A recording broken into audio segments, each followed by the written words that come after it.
Hey friends, if you wish to exclude a folder from Windows Defender Scan in Windows, then please watch this video.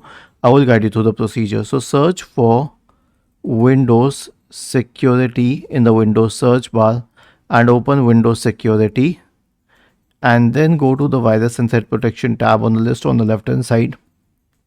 In the right pane, you will notice something called as Manage Settings for Virus and Threat Protection. Okay, and if you scroll down, there's an option for exclusions. Click on add or remove exclusions, and it will need administrator permissions. So click on add an exclusion, click on folder, and let's say I wish to exclude the ShareX folder. Click on this, and this folder has been added here. You can always click on the downward pointing arrow to check its exact path. Was this helpful? If yes, then please subscribe to the channel, and if not, then let us know in the comment section of the video on how we could help you further. Thank you for watching this video and have a nice day.